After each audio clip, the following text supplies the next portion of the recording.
Hey gardening friends, ready to grow healthier plants, bigger harvests, and smarter gardens? Let's get started. Why does your hosta look absolutely stunning in April, then show up in July with brown edges, mysterious holes, and yellowing leaves creeping up from the base? And here is the harder question. What if everything you are doing right now to save it is actually making things worse? Welcome to the Smart Gardener. If this is your first time here, hit that subscribe button right now, because every single week we bring you real, practical gardening knowledge that saves your plants and your time. Here is the truth about July. This is the month that exposes every mistake made back in spring.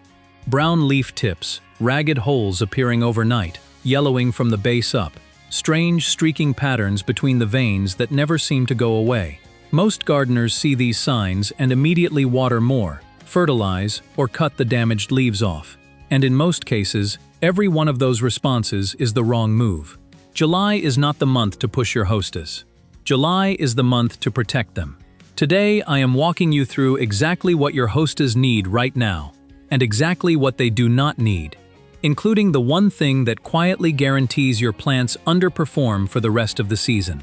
Let's start with the most fundamental thing your hostas need in July, and the most misunderstood one: water.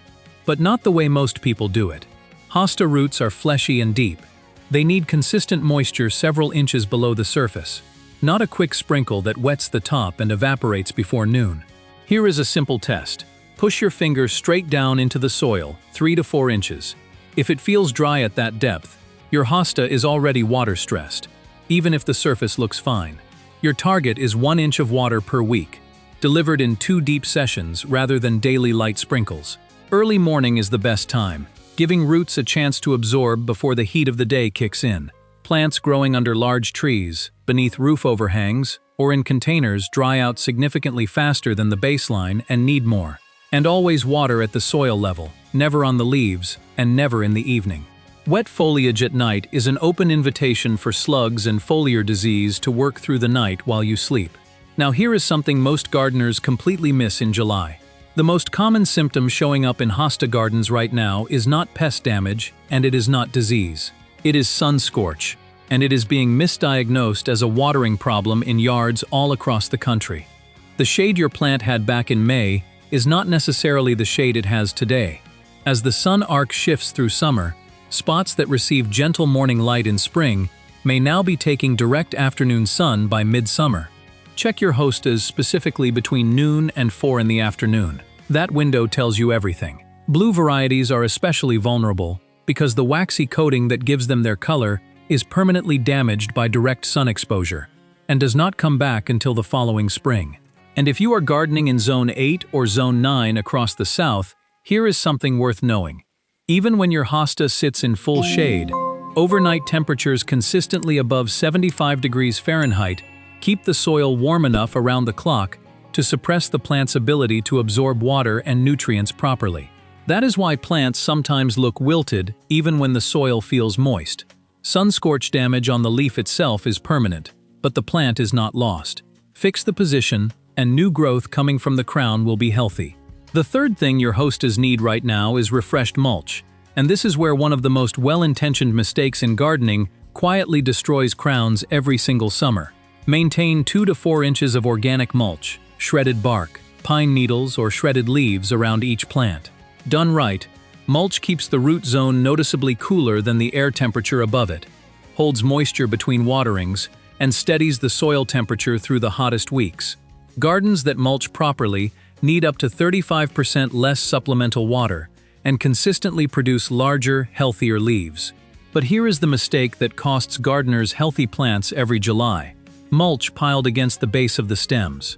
That warm, moist contact creates the exact conditions where crown rot fungus thrives silently underground, long before you see a single leaf collapse above the soil.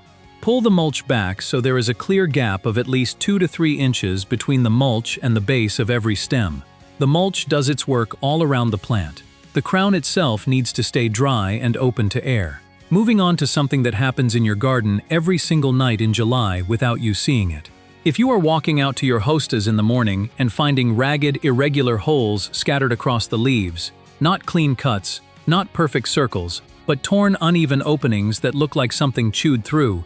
That is slug damage. And it happened while you were sleeping. Slugs feed after dark in cool, moist conditions, exactly what a shaded hosta bed provides in July. During the day, they vanish completely, hiding under leaves, along pot rims, beneath decorative stones, and in the soil around the base of the plant. The most effective control costs nothing but 5 minutes and a flashlight.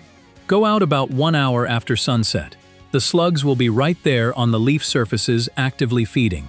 Remove them by hand and drop them into soapy water.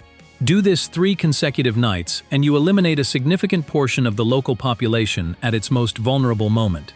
For an organic option that works continuously, food-grade diatomaceous earth sprinkled around the base of each plant creates a contact barrier without any poison involved. Reapply after rain. Also remove any flat stones or dense debris sitting on the soil nearby. Those are daytime hiding spots that protect slugs through the hours when they are most exposed. Now let's talk about flower stalks, because doing nothing here costs you more than you realize. Hummingbirds and bees work hosta blooms consistently through summer. So if supporting wildlife matters to you, let the flowers run their full course first. But once every last bloom has faded, a spent stalk left standing redirects the plant's energy toward seed production. Those seeds drop where you do not want them and will not carry the traits of the parent plant anyway. Cut each stalk cleanly, right where it emerges from the crown, no stub left behind. 30 seconds per plant, but the impact carries through the rest of the season. That brings us to fertilizer. And here is something most hosta content never says directly. Established hostas in a bed with decent organic matter do not need supplemental fertilizer. High nitrogen fertilizer produces leaves that are larger but softer, and softer leaves are exactly what slugs find most attractive. The end of July is your hard stop. No exceptions. Late-season fertilizing pushes tender new growth at precisely the moment the plant should be slowing down toward dormancy. In zones 4 through 6, where early frosts arrive in September, that new growth will not harden off in time. For container hostas, one light-balanced application in early July only, then nothing more for the rest of the season. Before we close out today, I want to give you the one skill that separates gardeners who actually solve problems from those who keep treating the wrong thing all season. Correct identification. Because slug damage, sun scorch, foliar nematodes, and Hosta virus X each look different, and each require a completely different response. Treating one as if it were another can spread a serious problem to every hosta you own before summer is over. Sun scorch shows bleached papery patches on the most sun-exposed parts of the leaf. No holes, no slime, just pale dry tissue where light hit hardest. Slug damage gives you ragged, irregular holes with torn edges. Check early morning before slime trails dry, and you may catch the evidence right there on the surface. Foliar nematodes show up as yellow or brown streaking that follows the vein lines precisely, angular and distinct. These microscopic worms travel through water film on the leaf surface. The moment you see that pattern, stop all overhead watering immediately.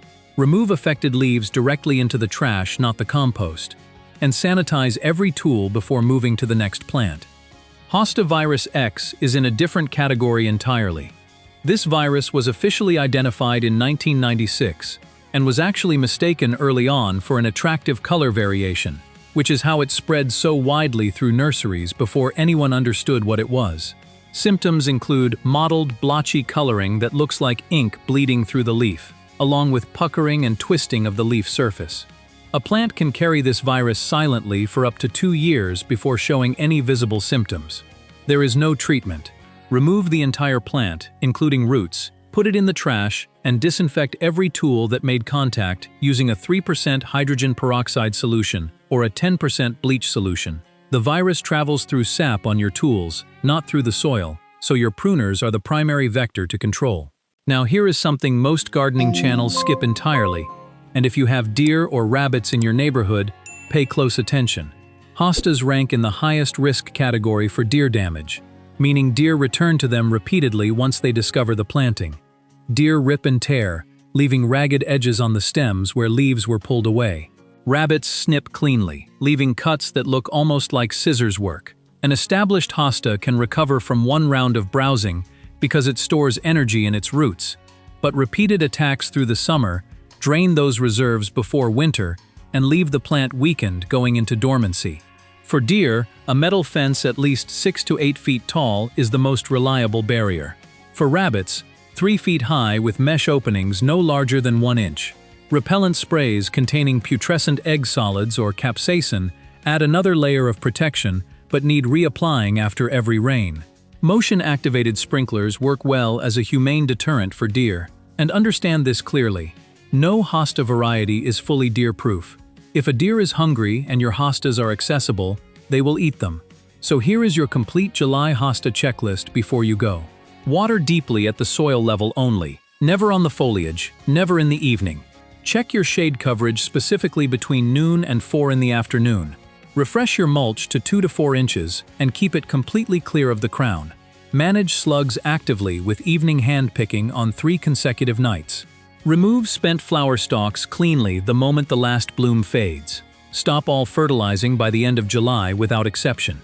Identify every leaf symptom correctly before you treat anything.